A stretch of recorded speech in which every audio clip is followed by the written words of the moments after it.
নমস্কার, Surajit academy YouTube channel এবং Facebook চ্যানেলে আপনাদেরকে স্বাগত জানাই।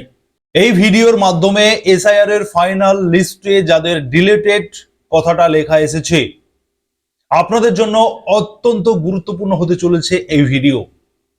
আপনারা ইতিমধ্যে অনেকে হতাশায় রয়েছেন, আতঙ্কে রয়েছেন, চিন্তায়ও রয়েছেন। এই ভিডিওটা যদি আপনি মনোযোগ সহকারে শোনেন তাহলে আমি আপনাদেরকে গ্যারান্টি দিতে পারি যে আপনাদের অনেকটা চিন্তা কমবে এবং যারা ডিলেটেড তাদের এই মুহূর্তে দাঁড়িয়ে সঠিক কি করণীয়, কি করতে হবে আপনাদেরকে, তার একদম প্রপার গাইডলাইন বলে দেবো এই ভিডিওর মাধ্যমে। আপনারা অনেকে চিন্তিত রয়েছেন যে আপনারা ফর্ম 6 ফিল আপ করবেন নাকি ডিওর কাছে আবেদন করবেন, দুটোর কোনটা করবেন নাকি দুটো একসঙ্গে করবেন, কোনটা করা উচিত কোনটা উচিত নয়, কোনটা করলে আপনি দ্রুত সমাধান পাবেন, তার সম্পূর্ণ প্রসেস জানাবো এই ভিডিওর মাধ্যমে। প্রথমে আপনাদেরকে বলে রাখি যে এই পশ্চিমবঙ্গের স্পেশাল ইন্টেনসিভ রিভিশনের 28 ফেব্রুয়ারি চূড়ান্ত ভোটার তালিকা প্রকাশিত হওয়ার সঙ্গে সঙ্গে 5 লক্ষেরও বেশি মানুষের ডিলেটেড এই কথাটা লেখা এসেছে। তার মধ্যে অনেকেই আবার অরিজিনাল ভোটার, বৈধ ভোটার, তিনারা বিগত দিনে ভোট দিয়েছেন, সঠিক সমস্ত ডকুমেন্টস তিনাদের রয়েছে, তারপরেও তিনাদের নামের পাশে ডিলেটেড লেখাটা এসেছে কেন? এই প্রশ্নটা নিশ্চয়ই আপনারা করবেন। আপনাদেরকে প্রথমে বলে রাখি যে এই ডিলেটেড কেন লেখা হয়, কোন ভোটারদের ক্ষেত্রে ডিলেটেড লেখা হয়, কি কারণ থাকলে ডিলেটেড লেখা হয়, কোন কারণে আপনার নামে ডিলেটেড লেখাটা দেখানো হচ্ছে বা আপনাকে ডিলেট করা হয়েছে, মুছে দেওয়া হয়েছে ভোটার তালিকা থেকে, সেটা আপনি প্রথমেই জানুন। আপনাদেরকে বেশ কতগুলি কারণ বলবো যে কারণে এই ডিলেটেড লেখা আসতে পারে, সেটা আপনারা প্রথমে জানুন, কারণ জানুন এবং তারপরে আপনারা সমাধান করবেন। প্রথমে আপনাদেরকে বলি যে নির্বাচন কমিশন বিভিন্ন যাচাই প্রক্রিয়ার মাধ্যমে তালিকা আপডেট করে। সেই সময় কিছু ক্ষেত্রে নাম সাময়িকভাবে বাদ পড়তে পারে। বলা হচ্ছে যে নির্বাচন কমিশনের যে এই যে এতদিনের নানান রকমের সমস্যা, নানান রকমের ক্রিয়া প্রতিক্রিয়ার মধ্য দিয়ে এই এসআইআর প্রক্রিয়াটা হলো, আপনারা প্রত্যেকে জানেন। সেই এসআইআর প্রক্রিয়া করতে গিয়ে নির্বাচন কমিশনের এই যে তালিকা আপডেট করার সময় কোনো কিছু ভুলবশত কোনো কারণে আপনার নাম ডিলেট হতে পারে। কি কি কারণে হতে পারে? এক হচ্ছে যে ধরুন আপনি ঠিকানা পরিবর্তন করেছেন, আপনি এক স্থান থেকে অন্য স্থানে ভোটার শিফট করেছেন, চলে গেছেন, তাহলে আপনার পুরনো জায়গাতে আপনার তো ডিলেট হবেই, যে কোনো একটা জায়গায় তো আপনাকে নিতে হবে, এই কারণেও ডিলেট হতে পারে শিফট হয়ে গেলে। 2 নম্বরে ডুপ্লিকেট নাম পাওয়া গেলে, অনেকেই আপনারা জানেন না, আপনাদের অজান্তে আপনাদের হয়তো 2 জায়গায় নাম রয়েছে, আপনি জানেন না। 2 জায়গায় যদি নাম থাকে সেক্ষেত্রে আপনি যদি নির্বাচন কমিশনের কাছে সারেন্ডার না করেন, এনওয়ারেশন ফর্মে উল্লেখ করার জায়গা ছিল যে আপনার অন্য কোনো জায়গাতে নাম রয়েছে কিনা আপনি সেটা বলুন। আপনি হয়তো জানেন না আপনার নামটা ছিল অন্য জায়গাতে, হতে পারে আপনার অজান্তে রয়েছে 2 জায়গায় নাম, কিন্তু আপনি সেটা স্বীকার করেননি বা আপনি ডিক্লারেশন দেননি। তখন নির্বাচন কমিশন যখন দেখলো যে একই ব্যক্তির 2 জায়গায় নাম রয়েছে, তখন সেই ব্যক্তিকে 2 জায়গাতেই আপনার নামটা কিন্তু ডিলেট করে দেয় নির্বাচন কমিশন, 2 জায়গায় ডিলেট হয়ে যায়। অতএব ডুপ্লিকেট নাম পাওয়া গেলে ডিলেট হতে পারে। 3 নম্বরে আপত্তি বা অভিযোগের ভিত্তিতে, বলা হয়েছিল একটা আপত্তি এবং অভিযোগের পিরিয়ড একটা ছিল এসআইআর ফর্ম, এনওয়ারেশন ফর্ম সাবমিশনের পরে একটা আপত্তির জায়গা ছিল, খসড়া তালিকা প্রকাশের পরে একটা আপত্তির জায়গা দেওয়া হয়েছিল। যদি কোনো ব্যক্তি আপত্তি করে, অভিযোগ করে যে এই ব্যক্তির নাম কেন খসড়া তালিকায় থাকবে, ইনি তো বৈধ নন, সেটা যদি প্রমাণিত হয়, সে আপত্তির ভিত্তিতে যদি প্রমাণিত হয় যে না এই আপত্তিটা সঠিক, এই আপত্তি যে এনার নাম থাকার কথা নয়, তখন নির্বাচন কমিশন সেই ভোটারের নামটা ডিলিট করে। 4 নম্বরে ডকুমেন্ট বা তথ্য যাচাইয়ে অসঙ্গতি দেখা দিলে, আপনারা যারা হিয়ারিং উপস্থিত হয়েছিলেন বা এনওয়ারেশন ফর্মের সঙ্গে যে প্রজেনি দেখিয়েছেন, যে তথ্য দিয়েছেন, ডকুমেন্ট দিয়েছেন, সেই ডকুমেন্টে যদি অসঙ্গতি দেখা দেয় সেক্ষেত্রে আপনার নাম ডিলিট হতে পারে। 5 নম্বরে মৃত্যু রিপোর্ট যদি থাকে, যেই ব্যক্তি মারা গিয়েছেন তিনার নাম ডিলিট করতে পারে। এতগুলো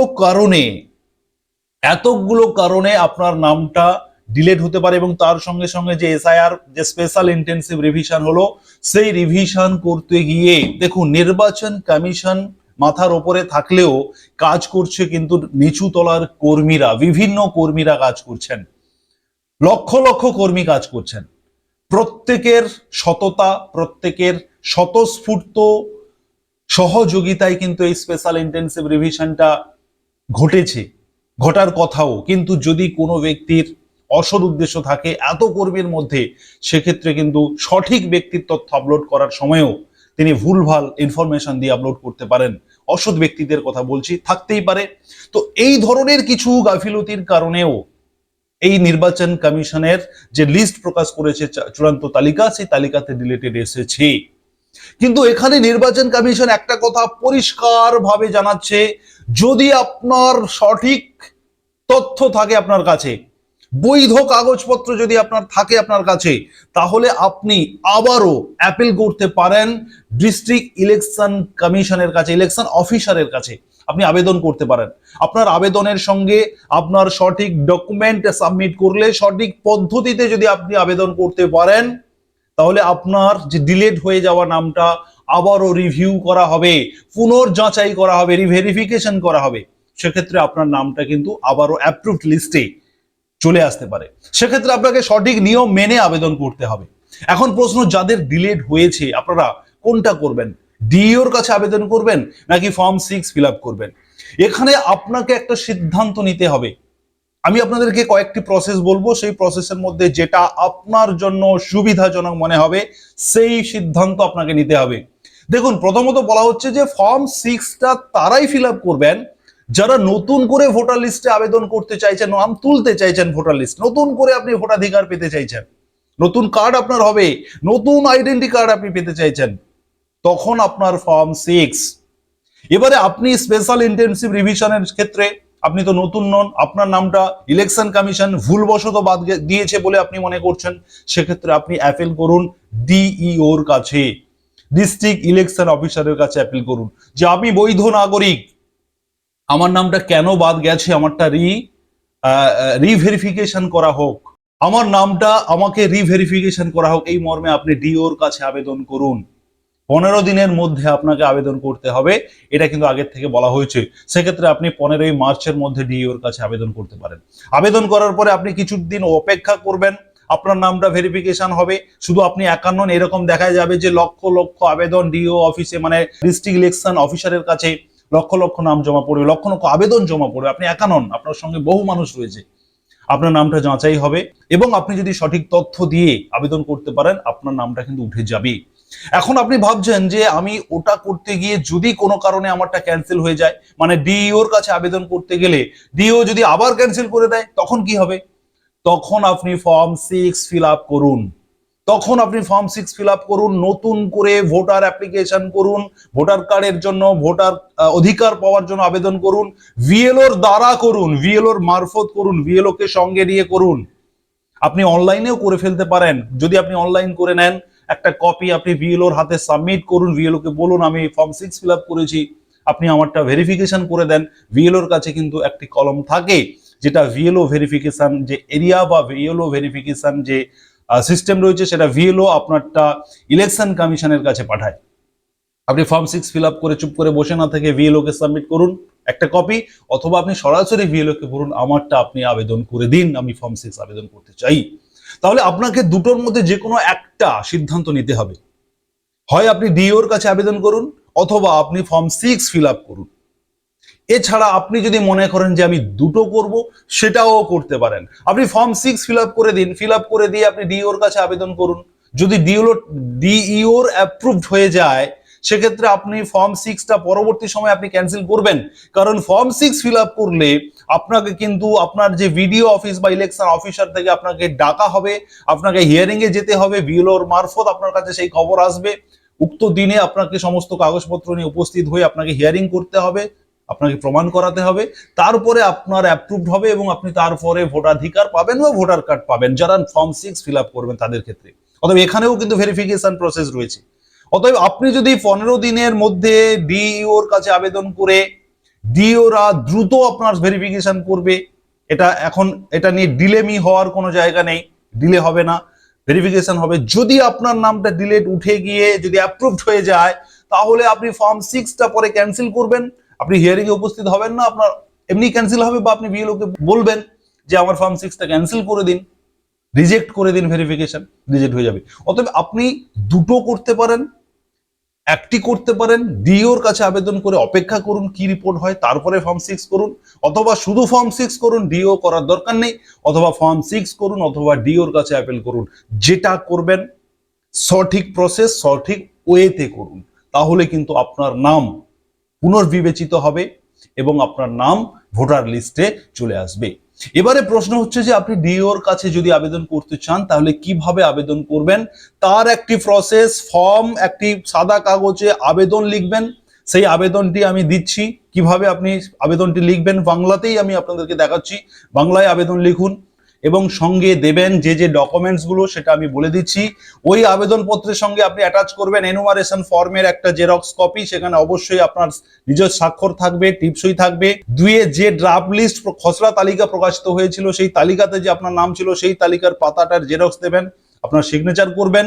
3 নম্বরে আধার কার্ড, ভোটার কার্ডের জেরক্স দেবেন, সিগনেচার করবেন, ফটো দেবেন। 5 নম্বরে ইসিআই এর দ্বারা যে 13টি ডকুমেন্টের কথা বলা হয়েছে এসআইআর এর সময়, সেই ডকুমেন্টগুলোর মধ্যে যে কটি আপনার রয়েছে, একটি থাকলে একটি, দুটো থাকলে দুটি, যে কটি রয়েছে সেগুলির জেরক্স দেবেন, স্বাক্ষর থাকবে। এবং আপনার নাম যে ডিলেট লিস্টে এসছে সেই লিস্টের পাতাটে দেবেন যেখানে আপনার নামটা ডিলেট লেখা রয়েছে। এছাড়া আপনি দেবেন 5 জন স্বাক্ষর করবে আপনার প্রতিনিধি, আপনার রেফারেন্স করবে, আপনার প্রতিবেশীর মধ্যে, আপনার পরিচিতর মধ্যে আপনি 5 জনের স্বাক্ষর করা একটা সাদা কাগজে আবেদন লিখে নিচে স্বাক্ষর করবে সেই সমস্ত ব্যক্তি যারা আপনি একজন বৈধ নাগরিক, প্রকৃত নাগরিক বলে যারা আপনাকে রেফারেন্স করছে। সাদা কাগজে একটা লিখে নেবেন যে ওই ব্যক্তি আপনাকে রেফারেন্স করছে, যে আপনি বৈধ নাগরিক, সেখানে নিচে 5 জনের স্বাক্ষর থাকবে। এছাড়া সরকারি বা ইলেকশন কমিশন গ্রহণ করতে পারে এমন যে কোনো নথি যদি আপনার কাছে থেকে থাকে সেগুলোরও কপি আপনি অ্যাটাচ করে খামে ভরে ডিস্ট্রিক্ট ইলেকশন অফিসারের কাছে জমা করুন।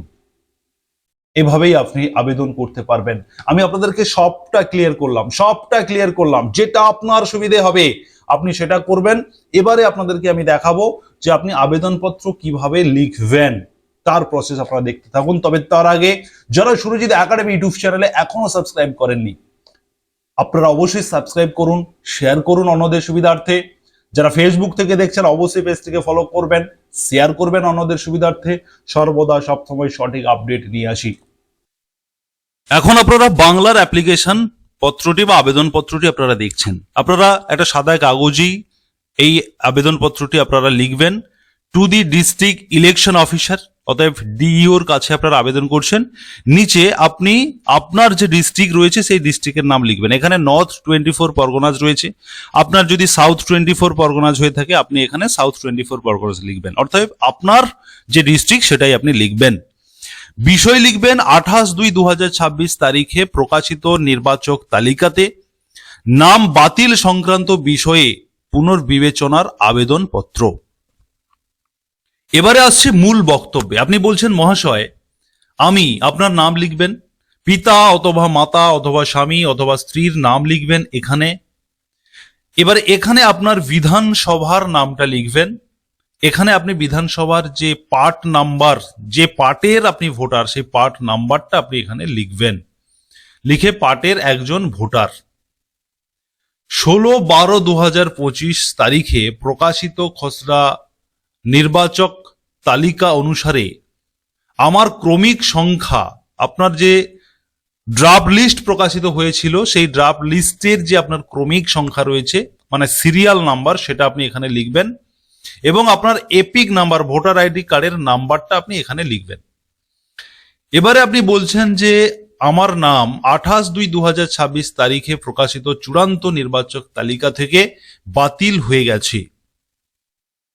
আমি অমুক বিধানসভা ক্ষেত্রের এত নম্বর পার্টের একজন স্থায়ী বাসিন্দা এবং ভোটার তালিকাতে অন্তর্ভুক্ত হওয়ার যোগ্য। আপনি দাবি করছেন যে আমি এই বিধানসভার এই অংশে এই পার্ট নম্বরে ভোটার আমি, এবং আমি একজন যোগ্য ভোটার, আমার এই পার্টে এই স্থানে এই বিধানসভাতে আমি একজন ভোটার হওয়ার জন্য যোগ্য, আপনি এমনটা বলছেন। এবারে আপনি বলছেন মহাশয়ের কাছে আমার বিনীত নিবেদন এই যে বিষয়টি পুনর্বিবেচনা করে আমার নাম ভোটার তালিকাতে অন্তর্ভুক্ত করা হোক, আপনি এটা আবেদন করছেন। এবারে আপনি বিনীত আপনার সিগনেচার স্বাক্ষর করবেন, স্বাক্ষর করতে না পারলে টিপসই দেবেন, আপনার ফোন নাম্বার অবশ্যই এখানে লিখবেন এবং এখানে যে যে কাগজগুলি আপনি জেরক্স করবেন এবং প্রত্যেকটি জেরক্স কপিতে আপনার সিগনেচার বা টিপসই থাকবে।